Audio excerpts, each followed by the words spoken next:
26వ వచనం. రెహబాము రాజు అయ్యాడు. సొలొమోను కుమారుడు రెహబామునకు పట్టాభిషేకం వంశపారంపర్యంగా జరిగింది. ఇక్కడ అసలు ప్రమాదం ఉంది. రెహబాము తాను తన తండ్రి అయినటువంటి సొలొమోను ఎట్లా తప్పిపోయి నడిచాడు అట్లా నడిచాడు. తన తాతగారైన దావీదులాగా యథార్థంగా నడవటానికి రెహబాము ఇష్టపడలేదు. రెహబామునకు పట్టాభిషేకం చేయడానికి ఇశ్రాయేలీయులందరూ షెకెమునకు రెహబాము షెకెమునకు పోయాడు. నెబాతు కుమారుడైన యెరోబాము రాజైన సొలొమోను వద్ద నుండి పారిపోయి ఐగుప్తులో నివాసం చేస్తున్నాడు. యెరోబాము ఇంకా ఐగుప్తులో నుండి ఆ సమాచారం వినెను. చూడండి, ఆ సమాచారము యెరోబాము వినెను. జనులు అతన్ని పిలిపింపగా యెరోబాము ఇశ్రాయేలు సమాజం అంతయును వచ్చి రెహబాముతో ఇలాగు సెలవిచ్చిరి, మనవి చేసిరి. యెరోబాము మరలా తిరిగి మా మధ్యకు రావాలని చెప్పి ఇశ్రాయేలీయులు కబురు చేశారు ఐగుప్తులో ఉన్నటువంటి యెరోబాముకి. వీరందరూ కలిసి రెహబాము దగ్గరికి వచ్చి మనవి చేశారు. ఏమని మనవి చేసుకున్నారు? నీ తండ్రి బరువైన కాడి మా మీద ఉంచాడు. నీ తండ్రి నియమించిన కఠినమైన దాస్యాన్ని మా మీద అతను ఉంచిన కాడిని నువ్వు చులకం చేయి, మేము నీకు సేవ చేస్తామని ఒక మాట చెప్పారు.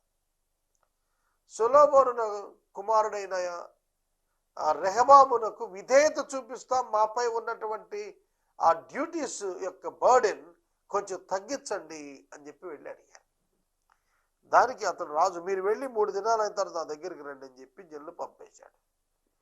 3 దినాల్లో అతడు సేవ చేసిన పెద్దలతో ఆలోచన చేశాడు. ప్రీవియస్గా ఉన్న ఎంప్లాయీస్తో, అడ్మినిస్ట్రేషన్ స్టాఫ్తో ప్లాన్ చేశాడు. యెరోబామును ఇశ్రాయేలీయులను కూడా చెప్పింది ఏమిటంటే, మేము నీకు సేవ చేస్తాం, కాస్త మా పైన పని ఒత్తిడి, దాస్యం ఒత్తిడి తగ్గించమన్నారు. దానికి మంచిది, మీరు వెళ్ళండి, 3 రోజుల తర్వాత రండి, నేను ఈ 3 రోజుల్లో నిర్ణయం తీసుకుంటా అన్నాడు. 3 రోజుల తర్వాత వాళ్ళు వెళ్ళారు. ఈ లోపల సమావేశం మొదలుపెట్టాడు. రెహబాము సమావేశం పెట్టుకున్నాడు తన యొక్క సీనియర్ ఎంప్లాయీస్తో, అడ్మినిస్ట్రేటర్స్తో. అప్పుడు వారు ఏమని ప్రత్యుత్తరం ఇచ్చారు? ఈ దినమననే నీవు ఈ జనులకు దాసుడవై వారికి సేవ చేసి మృదువైన మాటలతో వారికి ప్రత్యుత్తరం ఇస్తే వారు సదాకాలం నీకు దాసులు అవుతారు. రెహబాము తన తండ్రి సొలొమోను బతుకున్నప్పుడు తన సముఖం మంది సేవ చేసిన పెద్దలతో ఆలోచన చేసి ప్రత్యుత్తరం ఏమి వాళ్ళని అడిగినప్పుడు, అయితే పెద్దలు తనతో చెప్పిన ఆలోచన నిర్లక్ష్యం పెట్టాడు. పెద్దలు ఏం చెప్పారు అంటే, సీనియర్ అడ్మినిస్ట్రేటర్స్ ఏం చెప్పారు? నీవు వారికి మృదువైన మాటలతో జవాబివ్వు, వాళ్ళు నీకు సేవ చేస్తారు అన్నాడు. అది యంగ్ పీపుల్తో డిస్కషన్ పెట్టాడు. 1 జనరేషన్ గ్యాప్ కదా, senior people, junior, senior administrators, junior administrators. ఎవరస్తును పిలిచి అడుగుతున్నాడు రెహబాము. దానితో వారు చెప్పిన మాట నిర్లక్ష్యం చేశాడట. వారు చెప్పిన ఆలోచన, పెద్దలు చెప్పిన ఆలోచన మంచిది, దాన్ని నిర్లక్ష్యం చేసి ఎవరస్తును పిలిచి అడిగాడు. మా మీద నీ తండ్రి ఉంచిన కాడిని చులకం చేయడం నాతో చెప్పుకుని నీ జనులకు ప్రత్యుత్తరం ఇచ్చడానికి మీ ఆలోచన చెప్పండి అంటే, అతనితో కూడా ఎదిగిన ఆ యవనస్తులు, అతనితో కూడిన యవనస్తులు అంటే ఆ జనరేషన్లో ఉన్నటువంటి యవనస్తులు అని అర్థం, యంగ్ పీపుల్. వాళ్ళు ఏమని ఇచ్చారట? నీ తండ్రి మా కాడిని బరువైనదిగా చేసిన కానీ నీవు దాన్ని చులకన చేయాలి, నీతో చెప్పుకుని నీ జనులకు ఇలాగ ఆజ్ఞయమ్మ. నా తండ్రి నడుము కంటే నా చిటికిన వేలు పెద్దదిగా ఉండను. నా తండ్రి మీ మీద బరువైన కాడిని పెట్టిన సరే, నేను ఆ కాడిని ఇంకా బరువు చేస్తాను. నా తండ్రి చముకులతో మిమ్మల్ని శిక్షించిన కానీ నేను కొరడాలతో మిమ్మల్ని శిక్షిస్తాను. ఇలా చెప్పు, ఇంకా భయపెట్టు, ఇంకా థ్రెటన్ చేయి. అసలుకే భయపడుతున్న వారిని ఇంకా భయపెట్టమంటున్నారు యంగర్ గ్రూప్, యవనస్తుల సమూహం. రివోల్ట్ వస్తుంది అనేది వాళ్ళు ఎక్స్పెక్ట్ చేయలేదు, అనుభవం లేదు కదండి. ఈరోజు చాలామంది యవనస్తులు తమ అనుభవ రాహిత్యంతో వారి యొక్క పనులను నిర్వర్తించడంలో చిక్కులు తెచ్చుకుంటున్నారు. అందుకనే ఎల్డర్లీ పీపుల్ కౌన్సిలింగ్ అనేది యవన బిడ్డలకు చాలా అవసరం, చాలా అవసరం. ప్రభు మనకు దేవుని దయ, మనుషుల దయ అనే పదాలు పెట్టాడు. మనుషుల దయ అన్నప్పుడు పెద్దల దయ, పెద్దల యొక్క నడిపింపు, పెద్దల యొక్క కౌన్సిలింగ్ అన్నమాట. అది ఖచ్చితంగా ఉండాలి. కానీ అలా కాకుండా రెహబాము పెద్దలు నిర్ణయం తీసుకున్నాడు, యవనస్తులు నిర్ణయం తీసుకున్నాడు. పెద్దలైతే మేలు చేయమని చెప్పారు, కానీ యవనస్తులైతే మరింత కీడు చేయమన్నారు. అతడు ఆ ఏజ్ గ్రూప్ వాళ్ళు చెప్పారు కాబట్టి అతను కూడాను, రెహబాం కూడాను ఆ యవనస్తుల మార్గాన్ని ఎంచుకున్నాడు తప్ప పెద్దలు చెప్పిన మార్గాన్ని ఎంచుకోలేదు. అప్పుడు రాజు పెద్దలు చెప్పిన ఆలోచన నిర్లక్ష్య పెట్టి యవనస్తులు చెప్పిన ఆలోచన చెప్పిన వారికి కఠినంగా ప్రత్యుత్తరం ఇచ్చి ఇట్లా ఆజ్ఞాపించాను, నా తండ్రి మీ కాడిని బరువు చేసిన కానీ మీ కాడిని నేను మరింత బరువు చేస్తాను. నా తండ్రి చెబుకలతో శిక్షించాడు కానీ మిమ్మల్ని నేను కొరడాలతో శిక్షిస్తాను. జనులు చేసిన మనవిని రాజు ఈ ప్రకారం అంగీకరించకపోయినది. షిలోరీయుడైన అహియా ద్వారా నెబాతు కుమారుడు యెరోబాముతో తాను పలికించిన మాట నెరవేర్చాలని యెహోవా ఈలాగున సెలవిచ్చి జరిగించెను. యెహోవా ఈలాగున జరిగించెను. కనుక వారు నాశన దిక్కుగా గాడ్స్ కంట్రోల్ వెళ్ళిపోతున్నారు. అంటే God allowed Satan to guide them. అపవాది చేతికి అప్పగించేస్తాడు దేవుడు విశ్వాస పాపంలో ఉంటాయి. సాతాను అతన్ని నాశనం వైపు నడిపిస్తాడు. అప్పుడైనా పతనం అవుతుందో తెలుసుకొని దేవుని దగ్గరికి వస్తే మళ్ళీ వాళ్ళు రక్షించబడతారు, వాళ్ళకి అవకాశం దొరుకుతుంది, వాళ్ళు భద్రపరచబడతారు.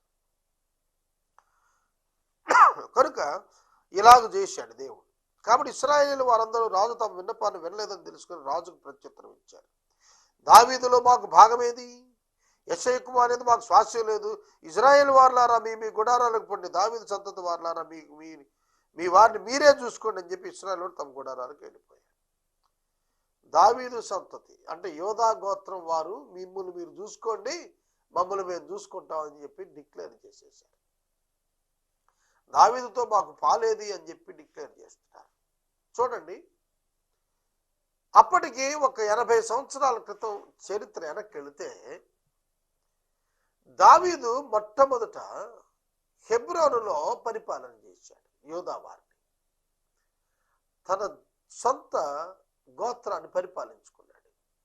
ఆ తర్వాత ఇశ్రాయేల్ పెద్దలు అందరూ వచ్చి మాకు రాజుగా ఉండు అంటే 7 years హెబ్రోన్లో పరిపాలించిన తర్వాత యెరూషలేముకి వెళ్ళి 33 ఏళ్ళు పరిపాలించాడు. చూడండి, ఇప్పుడు పరిస్థితి వెనక్కిపోతోంది. మళ్ళా దావీదు మొదట ఏ విధంగా తన ఒక్క గోత్రానికి ఉన్నాడు, అట్లాగా ఆ రెహబాము కింద ఉన్నటువంటి వారిని కూడాను చెప్పేస్తున్నారు అక్కడ ప్రజలు. ఏమని? మిమ్మల్ని మీరే చూసుకోండియా, మా సంగతి ఎందుకు, మాది మేము చూసుకుంటామట. They want to separate from the kingdom. రాజ్యము దక్షిణ రాజ్యం ఉత్తర రాజ్యాలుగా విడిపోతోంది. రాజ్యం 2 ముక్కలైపోతోంది. ప్రియమైన దేవుని బిడ్డలారా, సొలొమోను కాలంలో, దావీదు కాలంలో ఏకమైన రాజ్యం ముక్కలు కాబోతోంది. కారణం ఏమిటంటే రెహబాము యొక్క బాధ్యత రాహిత్యము, రెహబాము యొక్క వికెట్నెస్. యెరోబాముకు బలాన్ని ఇచ్చేశాడు ఆటోమేటిక్గా. అదే కదా అహియా చెప్పాడు, నీ రాజు అయినటువంటి సొలొమోను కుమారుని యొక్క కాలంలో అప్పుడు నీకు అప్పగించబడుతుంది రాజ్యం. సొలొమోను బ్రతుకుండగా నీకు రాజ్యం రాదని చెప్పాడు. ప్రయత్నం కూడా చేయాల్సిన పని లేదన్నమాట. చదువుతాను. అయితే యూదా పట్టణంలో ఉన్న ఇశ్రాయేలు వారిని రెహబాము ఏలెను. తరువాత రాజైన రెహబాము వెట్టి పని వారి మీద అధికారి అయిన అదోరామును పంపగా ఇశ్రాయేలు వారందరూ రాళ్లతో కొట్టి చంపారు. అతడు మరణమైపోయాడు. అదోరాము అనే వ్యక్తిని సంధి కొరకు పంపాడు. ఇశ్రాయేలీయులు అతను చంపేశారు. కాబట్టి రాజైన రెహబాము యెరూషలేమునకు పారిపోవాలి తన రథమును త్వరగా ఎక్కాడు. ఈ ప్రకారం ఇశ్రాయేలు నేటి వరకు జరుగుతున్నట్లు దావీదు సంతతి వారి మీద తిరుగుబాటు చేశారు. మరియు యెరోబాము తిరిగి వచ్చినని ఇశ్రాయేలీయులందరూ విని సమాజంగా కూడా అతను పిలిపించి ఇశ్రాయేలు వారి మీద రాజుగా అతనికి పట్టాభిషేకం చేశారు. యోధా గోత్రికులు తప్ప దావీదు సంతతిని వెంబడించిన వారు ఎవరునూ లేకపోయిరి. చూడండి, దేవుడు ప్రభావాన్ని ఇస్తే అందరూ వస్తారు, దేవుడు ప్రభావం తీసేస్తే అందరూ వెళ్ళిపోతారు. రాజైన నెబుకద్నెజరుకి దేవుడు ప్రభావాన్ని ఇచ్చాడు, అందరూ అతని దగ్గరికి వచ్చారు. అతను గర్వించాడు, అందరూ వదిలేశారు. అతను కూడా అడవులోకి పారిపోయాడు. పశువు వలె 7 సంవత్సరాలు గడ్డి వేశాడు. గ్రహించండి వాక్యాన్ని. దేవునితో ఉన్నామా ప్రభావం, దేవుని విడిచిపెట్టామా నష్టమే. దేవుని విడిచిపెడితే ఒంటరితనమే. నా వ్యక్తిగత జీవితంలో దేవుని కలిగి అనేక కార్యాలు సాధించాను. దేవునితో లేకపోతే మనం ఏమీ చేయలేం. అందుకే మోషే భక్తుడు ఆ రోజున నువ్వు ఉంటేనే నా ప్రయాణం అన్నాడు. కనుక దేవుని విడిచి మన ఆలోచన, దేవుని విడిచి మన మాట, దేవుని విడిచి మన క్రియ, దేవుని విడిచి మన యొక్క పనులు మనం ఎన్నడూ చేపట్టకూడదు. ఈ రాత్రికాలపు వాక్య భాగానికి సహకారము ఇస్తున్నటువంటి కుటుంబం కామవరపు కోట నివాసితులు నల్లమిల్లి వెంకటేశ్వరరావు గారు, అమ్మాజీ గారు, వీరి కుమారుని కుటుంబం రవికుమార్, సీత, అక్షయ, హాసిని, కుమార్తె కుటుంబం పృథ్వీషన్ రెడ్డి, స్వర్ణలత గారు సహకరిస్తున్నారు.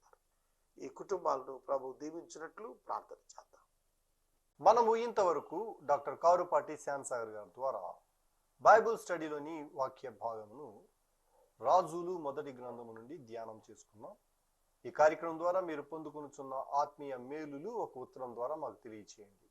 మీ ప్రార్థనా మనవులు మాకు తెలియచేస్తే ఏసే పరిష్కారం కార్యాలయంలో ఏర్పాటు చేసిన ప్రత్యేక ప్రార్థనా శిబిరంలో మీ కొరకు ప్రార్థిస్తాం. మీ కుటుంబ పక్షముగా ఒక ఎపిసోడ్ ప్రసారం చేయాలనుకున్నారు మాకు తెలియచేస్తే మా సిబ్బంది మీ గృహాలను దర్శిస్తారు. ముగింపు ప్రార్థన ఆశీర్వాదాలతో ఈ కార్యక్రమాన్ని ముగించుకుందాం. ప్రార్థన. మమ్మల్ని మిక్కిలిగా ప్రేమిస్తున్న మా ప్రీతంని మీకు వందనాలు. ఎపిసోడ్ సహకారం ఇచ్చిన బిడ్డలను దీవించండి, మా ప్రేక్షకులను ఆశీర్వదించండి. యేసునామములో ప్రార్థిస్తున్నాము తండ్రి, ఆమేన్. తండ్రి అయిన దేవుని ప్రేమ, కుమారుడనే కృప, పరిశుద్ధాత్మని కన్యోన్య సహవాసం సదాకాలం మనందరికి తోడై ఉండను గాక. ఆమేన్. 21వ వచనము నుండి మనం వాక్యాన్ని ధ్యానం చేస్తాం. దయచేసి చూడండి బైబిల్ గ్రంథం. యెరోబాము అను సొలొమోను సేవకుడు సొలొమోను కుటుంబానికి వ్యతిరేకంగా లేచాడు. దేవుడైన యెహోవా దావీదుకు వాగ్దానం చేసిన కారణాన సొలొమోను పాపమును బట్టి సొలొమోను యొక్క వంశములో ఉన్న సమస్తమైన వారిని నాశనం చేయకుండా దావీదుకి ఇచ్చిన వాగ్దానాన్ని బట్టి సొలొమోను కుటుంబంలో ఒక వ్యక్తిని సింహాసనం మీద ఉంచుతానని చెప్పినందున ఒక్క గోత్రాన్ని మిగిల్చి 10 గోత్రాలు యెరోబాము అను సొలొమోను సేవకునికి అప్పగించాడు. అయితే అది సొలొమోను కాలంలో చేయకుండా సొలొమోను కుమారుడైన రెహబాము కాలంలో చేశాడు. సొలొమోను మరణానంతరం రెహబాము అను అతని కుమారుడు యెరూషలేములో రాజుగా వచ్చాడు. ఆ సందర్భంలో ఇశ్రాయేలీయులందరూ కూడా రెహబాము దగ్గరికి వచ్చి తమ పట్ల మేలు చూపమని అడిగారు. రెహబాము అనుభవజ్ఞులైనటువంటి పనివారితో, అనుభవం లేనటువంటి యవనస్తులతో ఇద్దరితో కూడా విడివిడిగా సంప్రదింపులు చేసినప్పుడు అనుభవజ్ఞులైనటువంటి పనివారు ఇశ్రాయేలీయులకు మేలు చేయమన్నారు. అనుభవం లేనటువంటి యవన ప్రాయంలో ఉన్నవారు ఇశ్రాయేలీని అణిచేయమన్నారు. రెహబాము ఇశ్రాయేలీయులను అణిచేయటానికి ఇష్టపడ్డాడు. వాళ్ళు శ్రమ పెట్టడానికి ఇష్టపడ్డాడు. అక్కడ తిరుగుబాటు వచ్చింది. యెరోబాముని తీసుకుని వారు వేరేగా వెళ్ళిపోయారు. అది ఒక రాజ్యంగా వారు స్థాపించుకున్నారు. కనుక ఈ రెహబాము క్రింద ఒక గోత్రం, యూదా గోత్రం, యెరోబాము కింద మిగిలిన ఇశ్రాయేలు గోత్రాలు. ఇక 21వ వచనం చూద్దాం. రెహబాము యెరూషలేమునకు వచ్చిన తరువాత ఇశ్రాయేలు వారితో యుద్ధం చేసి రాజ్యము సొలొమోను కుమారుడైన రెహబామును తనకు మరలా వచ్చేటట్లు యూదా వారిలో నుండి బెన్యామీను గోత్రీల్లో నుండి యుద్ధ ప్రవీణులైన 180,000 మందిని పోగు చేశాడు. యూదా వారిలో నుండి బెన్యామీనీయులలో నుండి 180,000 మంది యుద్ధ వీరులను పోగు చేసి ఇశ్రాయేలీయుల మీదకి యుద్ధానికి వెళ్ళి వారిని జయించి తిరిగి రాజ్యాన్ని తెచ్చుకోవాలి అనే ఉద్దేశం కలిగి యుద్ధానికి సన్నాహం చేస్తున్నాడు. సోదరుడా, సోదరి, ఇజ్రాయేల్ దేశంలో 40 సంవత్సరాలుగా యుద్ధాలు లేవు. సొలొమోను గారు పరిపాలించిన 40 ఏండ్లు యుద్ధాలు లేవు. కారణం, దేవుడు అతనికి శాంతి రాజ్యాన్ని ఇచ్చాడు. దేవుడు వాగ్దానం చొప్పున అతని చుట్టూ ఉన్న శత్రువులను అణిచేశాడు. కానీ సొలొమోను పాపం చేస్తూ వచ్చాడు. పాపం చేసినప్పుడు శత్రువులను దేవుడు రేకెత్తించాడు. సొలొమోను కుమారుడైన రెహబాము కాలంలో శత్రువులు అంతర్గతంగానే ఏర్పడ్డారు. ఎక్స్టర్నల్ ఎనిమీస్ కాదు, ఇంటర్నల్ ఎనిమీస్ ఏర్పడ్డారు. యుద్ధం చేయాలనే సంకల్పం, వారు యుద్ధం కొరకు సమకూడారు. సైన్యం ఉంది, యోధులు ఉన్నారు, జయించడానికి బయలుదేరదాం అనుకున్నాడు. అట్లాంటి సందర్భంలో దేవుడు మాట్లాడుతున్నాడు. దేవుని యొక్క తీర్పుల వలన, దేవుని యొక్క అనుమతి వలన రాజ్యం విడిపోయింది. దేవుని యొక్క మాటను బట్టి, నెరవేర్పును బట్టి రాజ్యం విడిపోయింది. దానిని సంస్కరించటం ఒక్క దేవునికే సాధ్యం అవుతుంది తప్ప హ్యూమన్ ఎఫర్ట్స్ ద్వారా సాధ్యం కాదు. ఇక్కడ ఒక పాఠం ఉంది. దేవుడు ఏదైతే నిశ్చయించాడో దానిని మనము మానవ ఉద్దేశాలతో రిపేర్ చేయటానికి ప్రయత్నం చేసినా అది వ్యర్థ ప్రయత్నం అవుతుంది. 127వ సంకీర్తనలో అన్నాడు, యెహోవా ఇల్లు కట్టించని ఎడల దాని కట్టువారి ప్రయాసము వ్యర్థమే అన్నాడు. యెహోవా పట్టణమును కాపాడని ఎడల దానిని కావలి కాయువారు మేలుకొని ఉండుట వ్యర్థమే.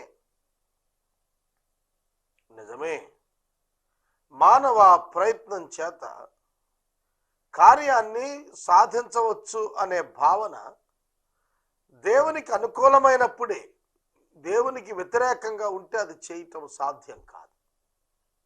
అదే సంభవించింది రెహబాము విషయంలో.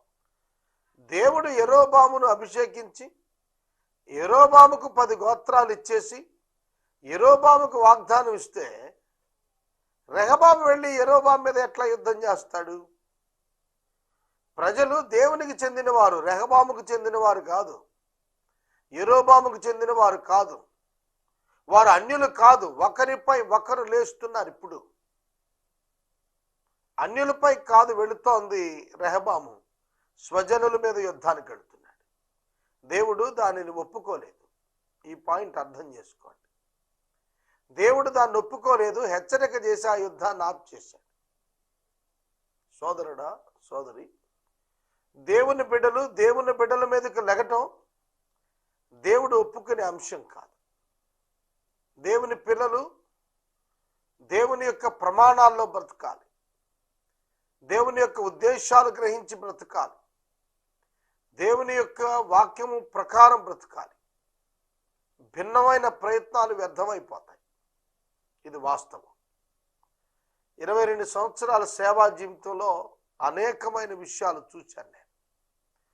దేవునికి వ్యతిరేకంగా తలపెట్టిన కార్యాలు, దైవ చిత్తానికి వ్యతిరేకంగా తలపెట్టిన కార్యాలు సంపూర్తి కాలేదు, సంపూర్తి కావు కూడా. అపోస్తలులు సువార్త ప్రకటిస్తున్న దినాల్లో చాలా మంది యూదులు దాన్ని ఖండించడానికి ప్రయత్నించారు. ఎందుకంటే వారికి ధర్మశాస్త్రం గురించే తెలుసు, కృపను గురించి తెలియదు, రక్షణ గురించి తెలియదు. మారు మనసు, పాపక్షమాపణ, పశ్చాత్తాపం, క్రీస్తునందు విశ్వాసం, సువార్త ఇట్లాంటివి తెలియదు వాళ్ళకి. కాబట్టి వారు క్రైస్తవ్యం మీద వ్యతిరేకంగా లేచారు మొదటి శతాబ్దంలో. దైవజనుడు సాక్ష్యం చెబుతూ అన్నాడు, ఇది మనుషుల ఉద్దేశం వలన కలిగినదా, ఇది నిలబడదు. లేక దేవుని ఉద్దేశం ఉన్న కలిగినదా, మీరు దీనిని ఆపలేరు. అర్థమవుతుందా? ఇది మనుషుల ఉద్దేశం వలన కలిగిందా, దీనిని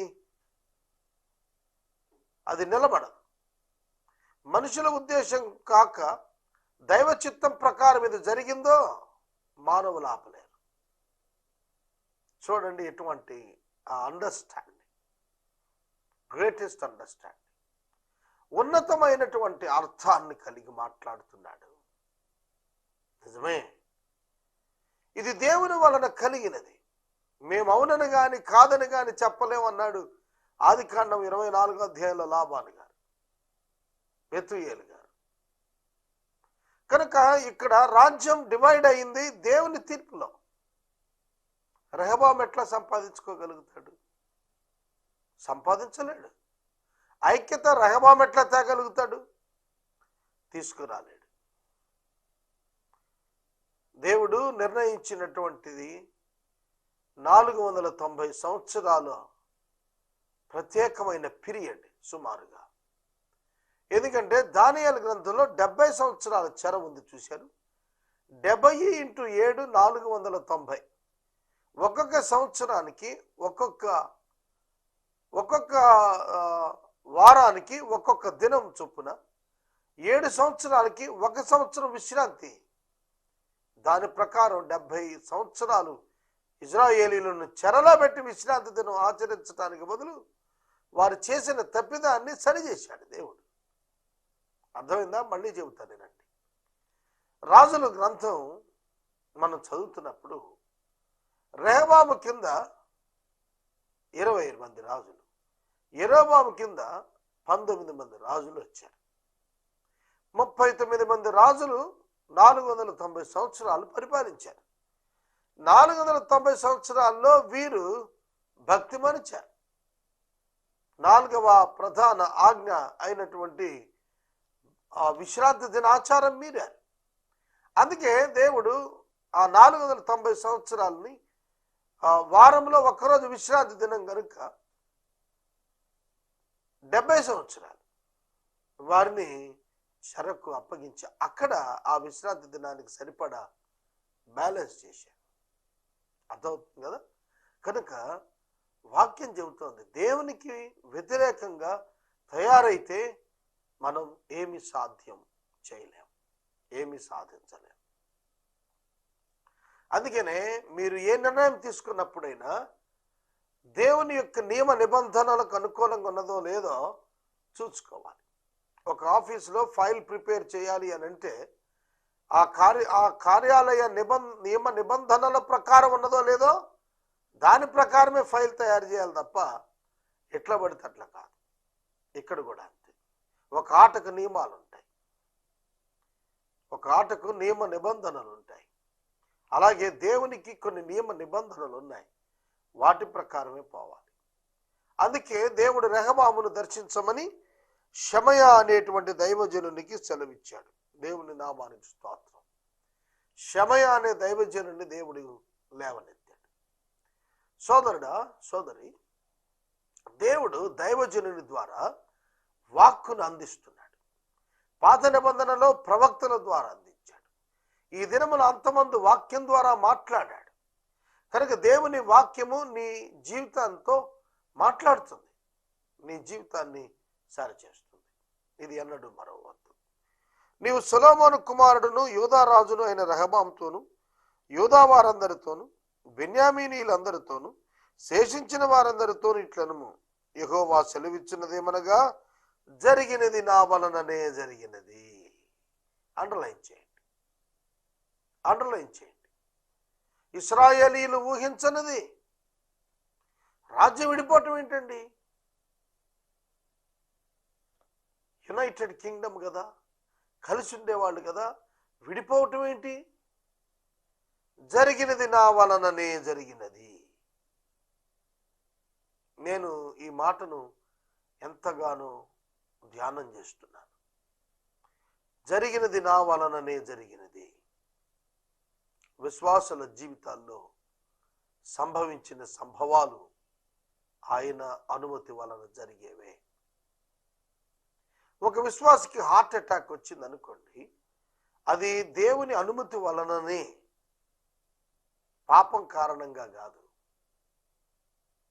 దేవునికి ఒక ప్రణాళిక ఉంటుంది, దాని ప్రకారం మన జీవితాల్లో నడిపిస్తాడు.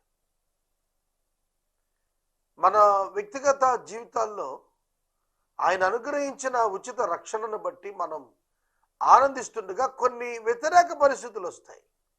ఆ వ్యతిరేక పరిస్థితులు మన యొక్క క్షేమార్థం దేవుడు అనుమతించేటువంటివే. మీరు ఎప్పుడైనా హర్డిల్స్ అనేటువంటి ఆట పేరు విన్నారా? హర్డిల్స్. నేను ఒకసారి ఇండోర్ స్టేడియంకి వెళ్ళాను. ఇండోర్ స్టేడియంలో ఒక 2.5 అడుగులు 2 అడుగుల ఎత్తున్న కొన్ని ఫ్రేమ్స్ ఉన్నాయి. ఇవి ఏమిటి అని అడిగితే అక్కడ చెప్పారు, అవి దూకి అవతలకు పరిగెత్తాలి. హర్డిల్ అంటే అడ్డు కనుక వాటిని దూకి జంప్ చేసి అవతలకు వెళ్ళాలి. ఆటంకాలను అధిగమించే ఆట అన్నమాట. రన్నింగ్లో రెగ్యులర్గా రోడ్డుపై పరిగెత్తడం కాదు, ఆటంకాలు వచ్చినా కూడా ప్రిపేర్డ్గా జంప్ చేసి వెళ్ళాలి అవతలికి. హర్డిల్స్ అంటారు ఆటని, ఆ పరికరాలు హర్డిల్స్ అంటారు. కనుక కొన్ని హర్డిల్స్ వస్తాయి. కొందరు హర్డిల్స్ తయారు చేస్తారు, మనకు వ్యతిరేకంగా లేచి మనకు కొన్ని ఆటంకాలు తయారు చేసే వాళ్ళు కూడా ఉంటారు. అలాంటప్పుడు మనం భయపడకూడదు, వాటిని అధిగమించాలి. ఆటంకములను పడగొట్టేవాడు అంటాడు యెహోషువ గ్రంథం. అడ్డులను ఆటంకాలను పడగొట్టేటువంటి దేవుడు మన దేవుడు. కనుక మనకున్నటువంటి ప్రతి ఆటంకాన్ని అధిగమించడం నేర్చుకోగలగాలి. దేవుడు ఇక్కడ ఒక ఆటంకం ఇచ్చాడు, దాన్ని అనుమతించాడు, దానిని భరించడం నేర్చుకోవాలి. విశ్వాసులు కొన్ని ప్రత్యేకమైనటువంటి పాఠాలు నేర్చుకోవాలి. భరించడం నేర్చుకోవాలి, అవసరమైనప్పుడు అధిగమించడం నేర్చుకోవాలి. దైవ చిత్తం ప్రకారం భరించడం నేర్చుకోవాలి, దైవ చిత్తం ప్రకారం ఆటంకాలను అధిగమించడం కూడా నేర్చుకోవాలి. Internal strengths and external strengths, అంతరంగ సంబంధమైన బలాలు సమీకరించుకోవాలి. అప్పుడే నీవు బాహ్య సంబంధమైన బలాలు సమీకరించుకోవాలి. అప్పుడే నీవు భరించగలిగే స్థాయిలో ఉంటావు. చాలా ఆశ్చర్యకరమైన విషయం ఏంటంటే, రెహబాముకు హెచ్చరిక వస్తుంది, జరిగినది నా వలననే జరిగినది, మీరు ఇశ్రాయేలీయులకు మీ సహోదరులతో యుద్ధం చెయ్యొద్దు, వెళ్ళొద్దు, మీరు మీ ఇండ్లకు తిరిగి వెళ్ళిపోండి. ఒక్కటే ప్రశ్న, ఒక్కటే హెచ్చరిక, మీరు మీ ఇళ్లకు తిరిగి వెళ్ళండి. 180,000 మంది కూడుకున్న తరువాత దేవుడు చెబుతున్నాడు, ముందుగా కాదు. చూడండి, ఇక్కడ విచిత్రమైనటువంటి మాట. ప్లానింగ్ టైంలో చెప్పలేదు దేవుడు, ప్లానింగ్ టైంలో చెప్పలేదు. అంటే ప్లానింగ్ టైం అంటే ఇలా 180,000 మందిని సమకూర్చి యుద్ధానికి వెళ్దామని అనుకుంటున్నప్పుడు చెప్పలేదు, వాళ్ళు సమకూర్చి నాకు చెప్పాడు. మనం అనుకుంటాం కొన్ని సందర్భాల్లో వ్యతిరేకంగా, మన ఆలోచనకు వ్యతిరేకంగా దైవ చిత్తం బయలుపడినప్పుడు ఏమిటి ఇట్లా అయింది, ముందే చేస్తే బాగుండేది కదా అనిపిస్తుంది. దేవుడు తన అనుకూలమైన విధానంలో తాను విషయాలు బయలుపరుస్తూ ఉంటాడు, దానిలో ఆయన చిత్తం బయలుపడుతూ ఉంటుంది. ఆ సందర్భాల్లో మన యొక్క ప్రవర్తన ప్రశ్నార్థకం అవుతుంది, తీర్పులోనికి వస్తుంది, ప్రశంసకు గురవుతుంది. ఈ రెండింటిలో ఏదనేది మనం తేల్చుకోవాలి. కనుక మనం ఒబీడియన్స్కి వెళుతామా, డిజొబీడియన్స్కి వెళుతామా? ప్రశ్న ఇది. పోగు చేయకముందే నువ్వు వెళ్ళొద్దు అని అంటే ఎట్లా ఉండేదో, కానీ వారిని ప్రోగు చేసిన తరువాత దేవుడు చెబుతున్నాడు, మీ సహోదరుల మీదకి యుద్ధానికి వెళ్ళవద్దు, మీ సహోదరుల మీదకి యుద్ధానికి వెళ్ళవద్దు అన్నాడు. చూడండి, సహోదరులపై ధ్వజమెత్తే వాళ్ళు ఇది నాకు చాలా మంది ఉన్నారు. సహోదరులపై నేరం మోపేవాళ్ళు చాలామంది ఉన్నారు. సహోదరులపై పోరాటం చేసేవాళ్ళు చాలామంది ఉన్నారు. దేవుని నీతి గొప్పది. ఇశ్రాయేలీల మధ్య కొట్టుకుని నశించిపోవటం దేవునికి ఇష్టం లేదు. జనులు నశించిపోవటం దేవుని చిత్తం కాదు. అందుకనే ప్రభు చెప్పారు, వెనక్కి తిరిగి వెళ్ళండి అని. కాబట్టి వారు యెహోవా మాటకు లోబడి దానిని బట్టి యుద్ధము చేయక నిలిచిరి. Wonderful statement. కాబట్టి యెహోవా మాటకు లోబడి, కాబట్టి యెహోవా మాటకు లోబడి. దేవుడు మాట చెప్పినప్పుడు మేము చాలా కష్టపడ్డాం, అందరిని పోగేశాం, సమాచారం పంపించాం, చాలా డబ్బు ఖర్చు పెట్టాం, ఒక యుద్ధానికి కావాల్సిన స్పిరిట్ అంతా నూరిపోసాం, ఇప్పుడు అలాదంటే అంటే కుదరదు. నువ్వెన్ని ఎఫర్ట్స్ పెట్టిందైనా దేవుడు ఆపమన్నప్పుడు ఆపాల్సిందే. అర్థమవుతుందా? దేవుడు ఇది వద్దు అంటే ఆపాల్సిందే. ప్రియమైన దేవుని బిడ్డలారా, దేవుని మాటకు లోబడినటువంటి రెహబాము ప్రశంసనీయుడు. యుద్ధానికి వెళ్ళటం ఆపేశాడు. నీకు ఒక గోత్రం ఇచ్చాను, అంతే నా నిర్ణయం. యెరోబాముకి 10 గోత్రాలు ఇచ్చాను, అదే నిర్ణయం. సావర్నిటీ ఆఫ్ గాడ్, సార్వభౌమత్వం కలిగిన దేవుడు అండి. ఈ దినం నన్ను పిలిచి ప్రభు యేసే పరిష్కారం ఇక్కడ ఆపుతున్నాను అని అంటే ఒక్క ప్రయత్నం కూడా చేయకూడదు నేను కొనసాగించడానికి. అర్థమవుతుందా? కనుక కాలములు సమయములు తండ్రి తన స్వాధీనాన్ని ఉంచుకున్నాడు. కాలాలేంటి, సమయాలేంటి? కాలములు సమయములు ఏమిటండి? కాలములు అంటే ఏమిటి, సమయాలంటే ఒకటి కాదా అంటే కాదు. 24 గంటల టైం బౌండ్లో తిరిగేటువంటిది సమయం అయితే, కాలములు అనేటువంటిది ఆయన డిస్పెన్సేషన్. ఆయన ఏ పనులు, ఏ పరిస్థితులు, ఏ టైంలో ఎట్లా ఆ పరిస్థితులు నడిపిస్తున్నాడు అవి. ఆ కాలంలో అన్నప్పుడు ఆ టైంలో అని కాదు, ఆ సిచ్యుయేషన్లో అని. కనుక పరిస్థితులు ఆయన వశమే, సమయం ఆయన వశమే. అంతెందుకు, సూర్యుడు ఆయన వశం, భూమి ఆయన వశం, విశ్వం ఆయన వశమే. హెబ్రీ 1:3 రాస్తున్నాడు. ఆయన నిర్వాహకుడైన దేవుడు. కనుక ఆయన మాటకు లోబడటం మనం నేర్చుకోవాలి. ఈ రాత్రి ప్రియ దేవుని బిడ్డలారా, మనము దేవుని యొక్క వాక్యాన్ని నేర్చుకుంటున్నామా? దేవుని యొక్క వాక్యాన్ని మనం నేర్చుకుంటున్నామా? దేవుని వాక్యానికి లోబడుతున్నామా?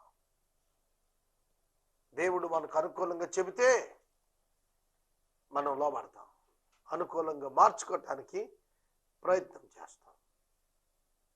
కానీ మన జీవితాల్లో మన ఉద్దేశాలు నెరవేరటం ముఖ్యం కాదు. ఆయన చిత్తమే నెరవేరాలి, ఆయన ఉద్దేశాలే నెరవేరాలి.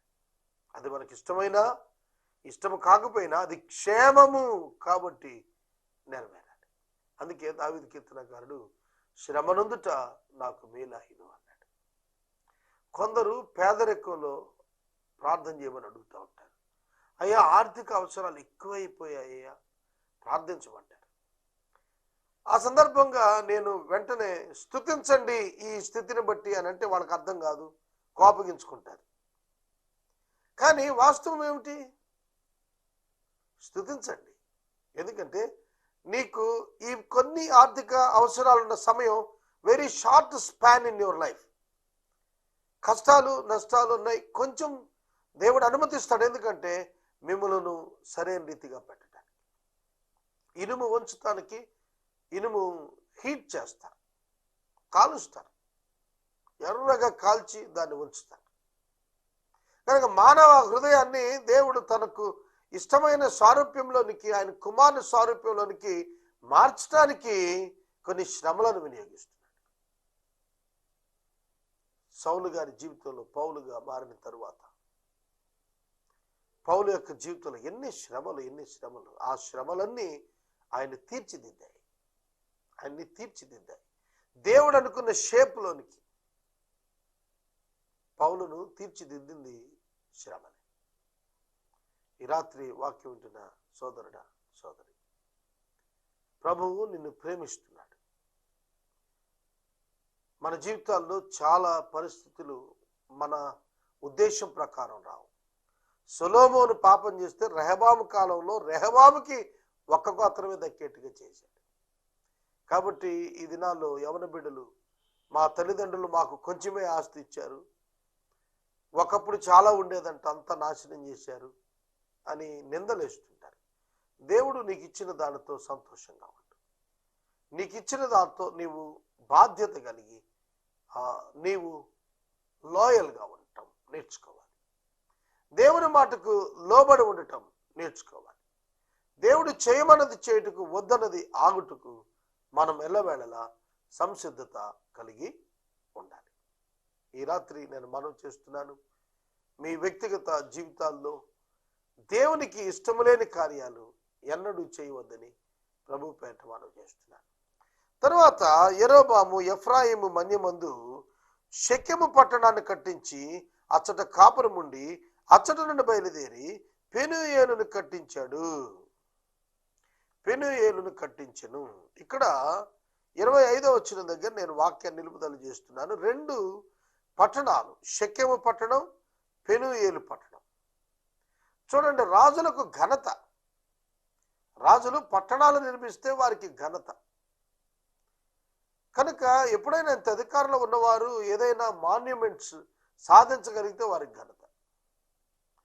గోదావరి నది పైన బ్రిడ్జ్ కట్టారనుకోండి ప్రభుత్వం, అది ఆ పీరియడ్లో వారికి ఘనత. మనం NH5 రోడ్స్ డెవలప్ చేశారు ఒక పీరియడ్లో, అది ఆ ప్రభుత్వానికి ఘనత.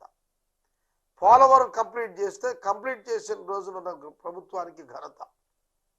అర్థమవుతుందా?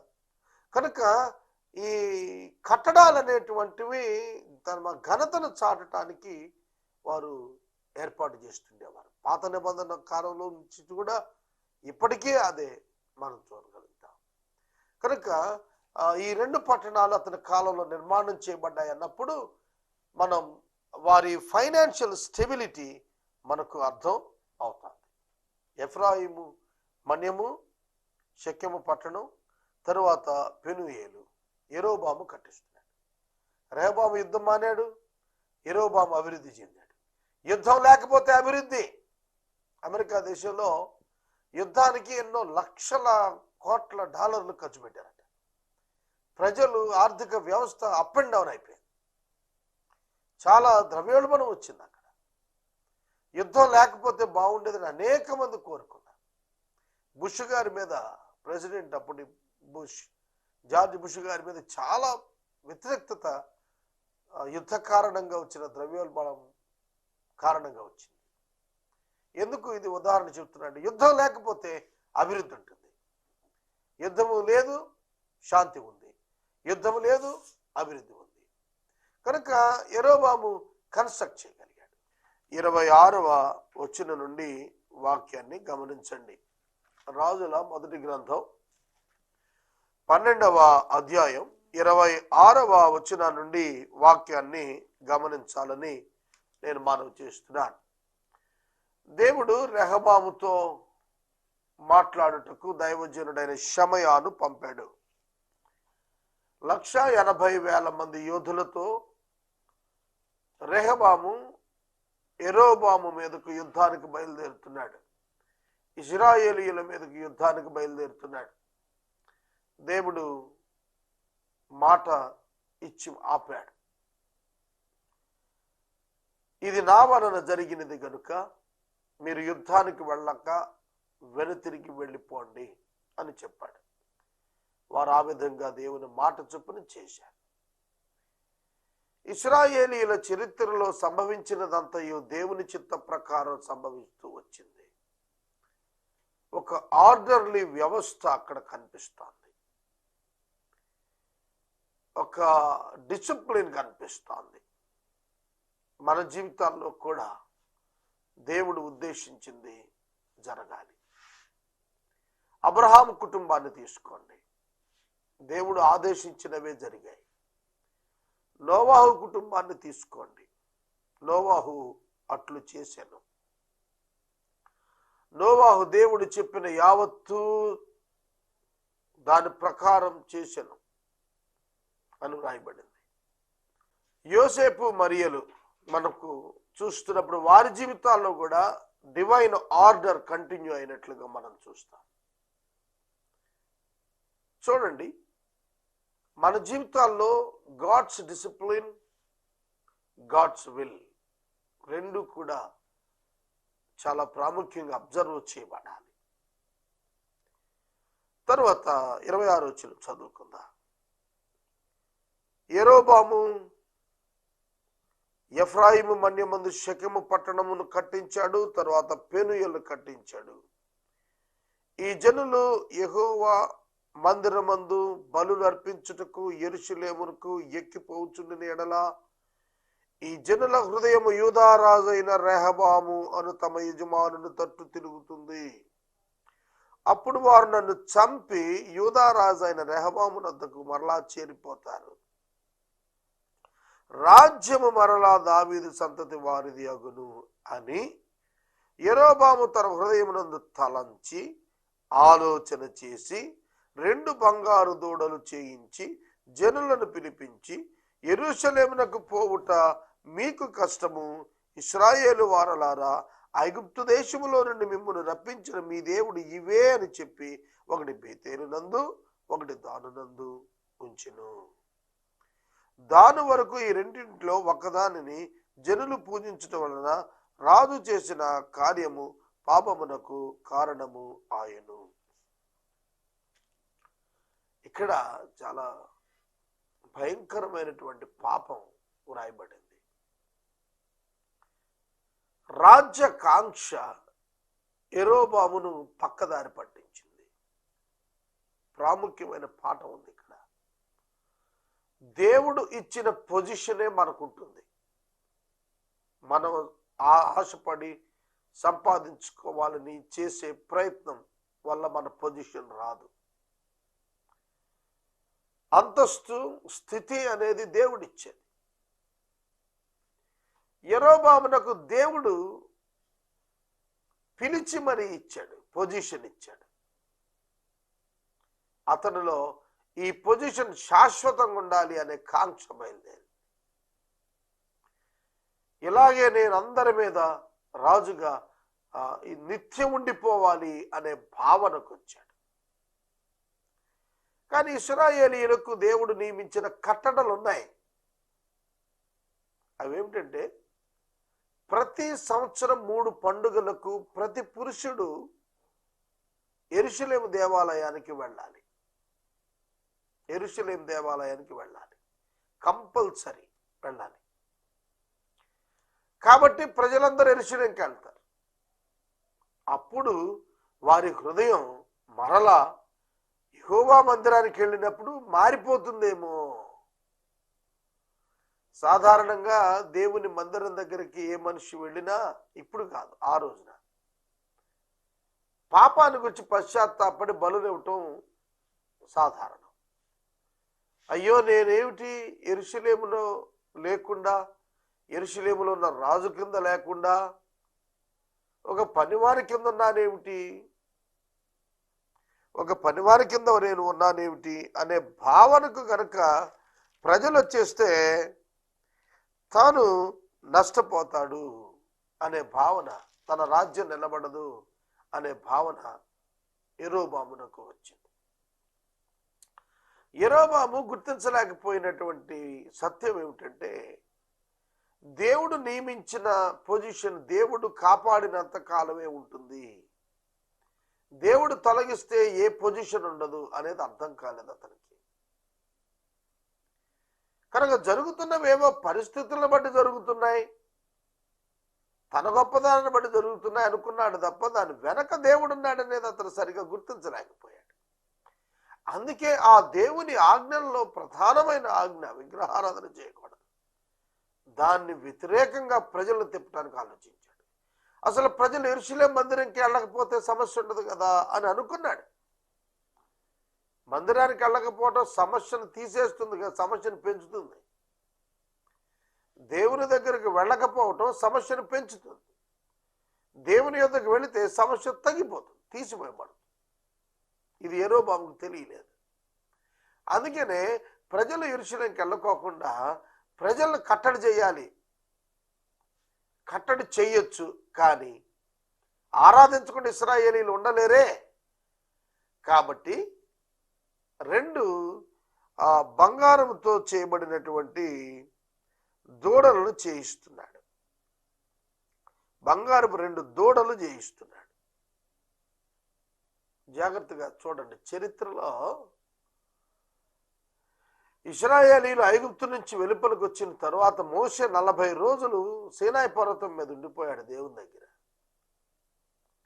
అప్పుడు ఇశ్రాయేలీయులు అహరోను దగ్గరికి వెళ్ళి మోషే అన్నగారి దగ్గరికి, యెహోవా ఏడి, మోషే ఏమయ్యాడో తెలియటం లేదు, మాకు దేవుడు కావాలి, మాకు దేవుడిని చేయమన్నారు. అప్పుడు బంగారం తెమ్మంటే బంగారం తెచ్చారు. అగ్నిలో వేసి దాన్ని ఒక దూడగా చేశాడు. బంగారు దూడ చేశాడు అహరోను గారు. ప్రజలందరూ ఆ బంగారు దూడ ముందు నిలబడి తాగి నృత్యాలు చేస్తున్నారు. గ్రహించండి, మానవుడు దేవుణ్ణి వెతుక్కోవటానికి చేసే ప్రయత్నంలో దేవుడు మానవునికి ఇచ్చినటువంటి సందేశాన్ని వదిలిపెట్టి మానవ మదిలో నుంచి దేవుని కొరకు ఏర్పరచుకున్న భావాలు బయటకు వస్తాయి. ఆ భావమే విగ్రహారాధన. దేవుడు నిత్యము అవైలబుల్గా ఉండగా దేవుడు ఒక రూపంలోనికి మార్చి నువ్వు మా దేవుడు అని చెప్పి ఆయన్ని అవమానం చేస్తున్నారు. అది దేవుడు, ఇశ్రాయేలీయుల దేవుడు వారిని ఖండించాడు. అది ఆయన దృష్టికి చాలా కోపమైంది. ఇశ్రాయేలీయులు విగ్రహారాధన చేయరాదు, దేవుడు వారికి ఆజ్ఞ ఇచ్చాడు. కనుక విగ్రహారాధన చేయటం ద్వారా వారు దేవునికి దూరం అవుతారే తప్ప దగ్గర కారు. దేవుని ఆజ్ఞను పాటించకుండా దేవునికి దగ్గర అవుతామని అనుకుంటే జరిగేది కాదు. పాపము చేసి నేను దేవునికి సమీపంగా రాగలను అనుకోవటం పొరపాటు. పాపం చేసిన వాడు దేవునికి దూరంగా వెళ్ళిపోతాడు. ఏదైనా మనం ఆదాము పాపం చేసి చెట్ల మధ్యన దాక్కున్నాడు వెళ్ళి. కనుక యెరోబాము తప్పుడు ఆలోచన చేశాడు. రాజ్యము దావీదు సంతతి అవుతుందేమో. దేవుడు దావీదు సంతతి నుంచి రాజ్యం తీసి నీకు ఇచ్చానని చెబుతుంటే ఇతని ఆలోచన ఎలా వెళ్తుంది? రాజ్యం దావీదు అయిపోతుందేమో, దావీదు సంతతిది అవుతుందేమో అనుకున్నాడు. ఒక ఐడియా, ఒక రాంగ్ ఐడియా అతని యొక్క హృదయంలో ప్రవేశించింది. ఒక చెడ్డ ఆలోచన అతని యొక్క జీవితంలో నష్టముగా ఎంచబడినట్లుగా దేవుని యొక్క వాక్యం మనకు తెలియచేస్తాను. యెరోబాము యొక్క తప్పుడు నడక ఇశ్రాయేలీయులందరినీ కూడా ప్రక్కదారి పట్టించేసింది. ప్రియా దేవుని బిడ్డలారా, వన్ లీడర్స్ రాంగ్ స్టెప్, ఒక నాయకుని యొక్క తప్పుడు నిర్ణయంతో కూడిన మొదటి అడుగు సమాజాన్ని భ్రష్టు పట్టించింది. Leaders must be careful. నాయకులు చాలా జాగ్రత్తగా ఉండి ప్రజలను నడిపించడం నేర్చుకోవాలి. చూడండి, ఎప్పుడైతే దూడలను చేయించి దానిలో ఒకటి బేతేల్లో ఉంచాడో దాన్ని పూజించడానికి ప్రజలు దానికే వెళుతున్నారు. ప్రజల్లో కూడా ఒక భయం ఉంటుంది. మనం విడిపోయి వచ్చాం కదా, ఆ ప్రాంతానికి మరలా వెళ్ళి ఆ యెరూషలేముకి వెళితే అక్కడ రాజు డామినెంట్ పొజిషన్లో ఉంటాడు, మనం చేస్తాడేమో అని భయం కూడా ఉంటుంది. ఏదో ఒకటే మన రాజు అక్కడ దూడ చేయించాడు కదా, ఇక్కడికి పోదాం అనుకుంటారు. చాలా సందర్భాల్లో ఇటువంటి ప్రమాదం జరుగుతుంది. రాజీ పడే ధోరణి. ఎప్పుడైతే రెహబాము ఈ పని చేశాడో ప్రజలు వెంబడించడం ప్రారంభించారు. అందుకే ప్రజలు గొర్రెలనే ఒక సామెత ఉంది. నాయకుడిని నాయకుడు ఎట్లా నడిపిస్తే అట్లా నడిచేస్తారు. తరువాత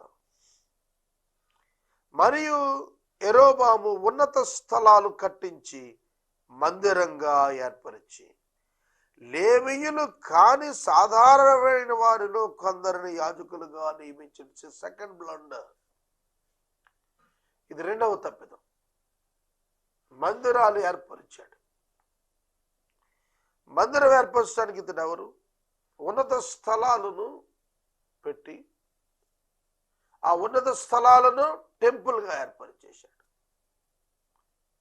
సొలొమోను గారు ఆయన 20 సంవత్సరాల్లో తన రాజ్యాన్ని, పట్టణాలను కట్టించాడు. 7 yearsలో టెంపుల్ కంప్లీట్ చేశాడు. ఒక 40 సంవత్సరాలు అనుకుందాం. ఒక 40 సంవత్సరాలు అవుతుంది మందిరం కట్టేప్పటికి. మందిరం స్థానం దేవుడు ఎంత ఉత్కృష్టంగా ఏర్పాటు చేశాడు. సొలొమోను ప్రార్థన చేశాడు, దేవా, ఇశ్రాయేలీయులు అందరూ కూడా పాపం చేసినప్పుడు నీ మందిరం వైపు తిరిగి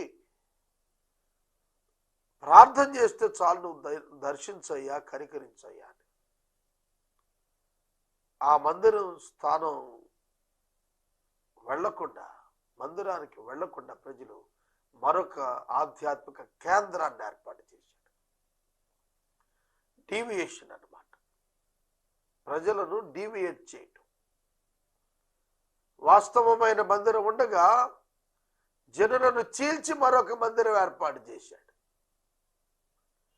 దేవుని ఏర్పాట్లు, దేవుని ప్రణాళికలు మనం జాగ్రత్తగా గుర్తెరగాలి. ఎప్పుడైతే ఈ విధంగా మందిరం ఏర్పాటు చేశాడో మరి లేవీయులు కావాలి. ఎందుకంటే అక్కడ యాజకత్వం చేయాలి. లేవీయులు యాజకత్వాన్ని ఒప్పుకోరు. విగ్రహారాధన దగ్గర ఎందుకు ఒప్పుకుంటారు? లేవీయులు స్టబర్న్గా ఉంటారు. యెరూషలేము దేవాలయంలోనే పనిచేస్తాం, ఇంకెక్కడ పని చేయం, మాకు ఇష్టం ఉండదు, దేవుని శక్తి ఏంటో మాకు తెలుసు, కాబట్టి మేము మీరు చెప్పిన పని చేయం, అంతే. లేవీయులు కాని వారిని తీసుకొచ్చి, అంటే డూప్లికేట్ యాజకులను తీసుకొచ్చాడు అన్నమాట.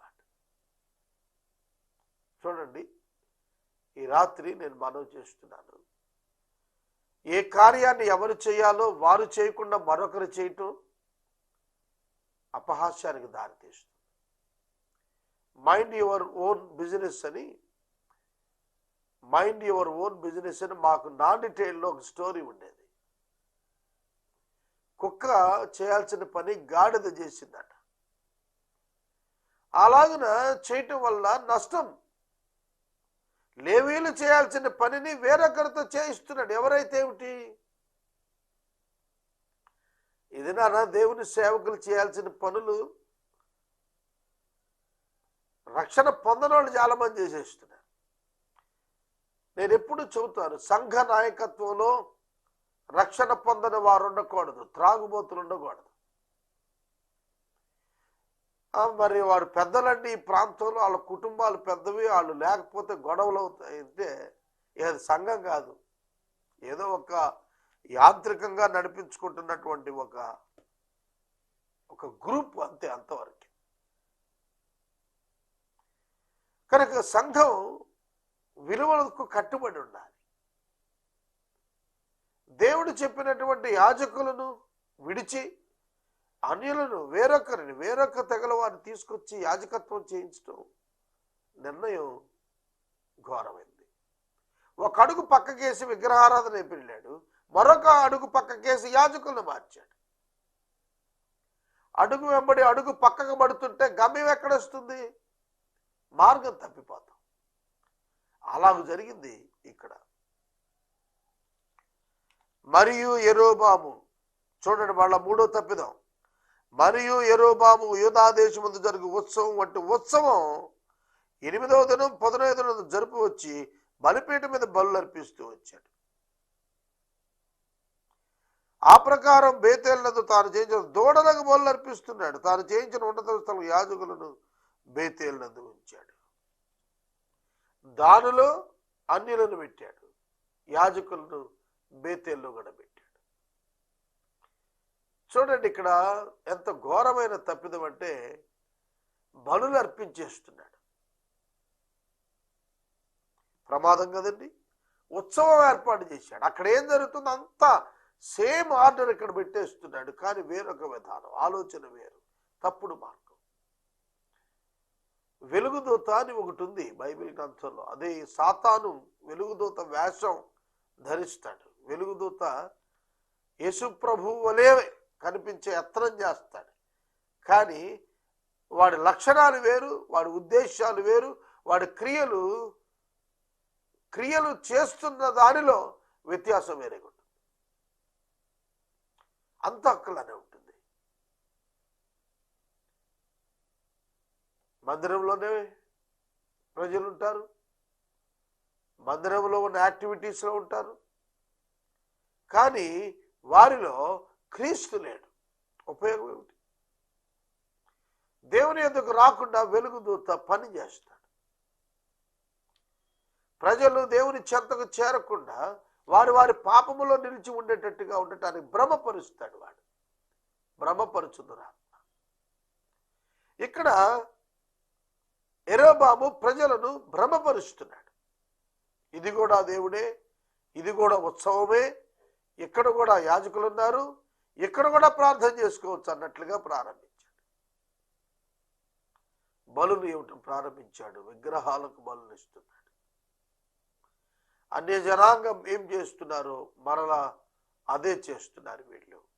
సోదరుడా, సోదరి, అన్య జనాంగము ఏ తప్పిదం చేశారు, వారి నుంచి ప్రత్యేకించబడమని దేవుడు చెప్పిన ఆ ప్రత్యేకించబడిన పరిశుద్ధతను తీసివేసుకుని ఏకమైపోయారు. తిరిగి అన్యులు ఏం చేశారు, వీళ్ళు అదే చేశారు. ఈ కారణాలు దేవునికి కోపాన్ని తీసుకొచ్చాయి.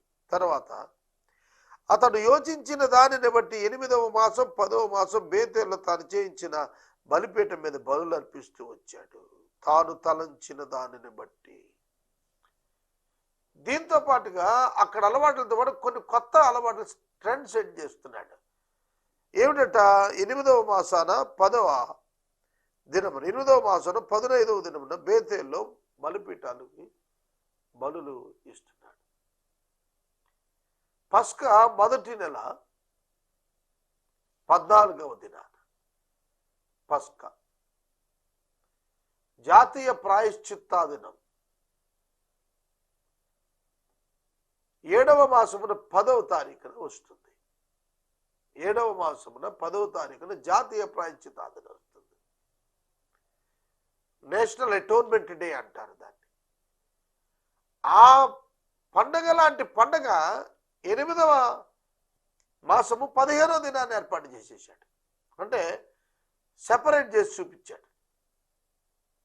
విగ్రహారాధన తప్పు, విగ్రహారాధన యాజకత్వం గురించి తప్పు, విగ్రహాలు ఏర్పాటు తప్పు. అంతేకాకుండా ఒక ఉత్సవం తేదీ మార్చి మరి ఏర్పాటు చేశాడు. ఇవన్నీ దేవుడు చూస్తున్నాడు. ఇశ్రాయేలు వారికి ఒక ఉత్సవాన్ని నిర్ణయించి ధూపం వేయటానికి తానే బలిపీఠం ఎక్కాడు. ఇది ప్రమాదకరం అండి.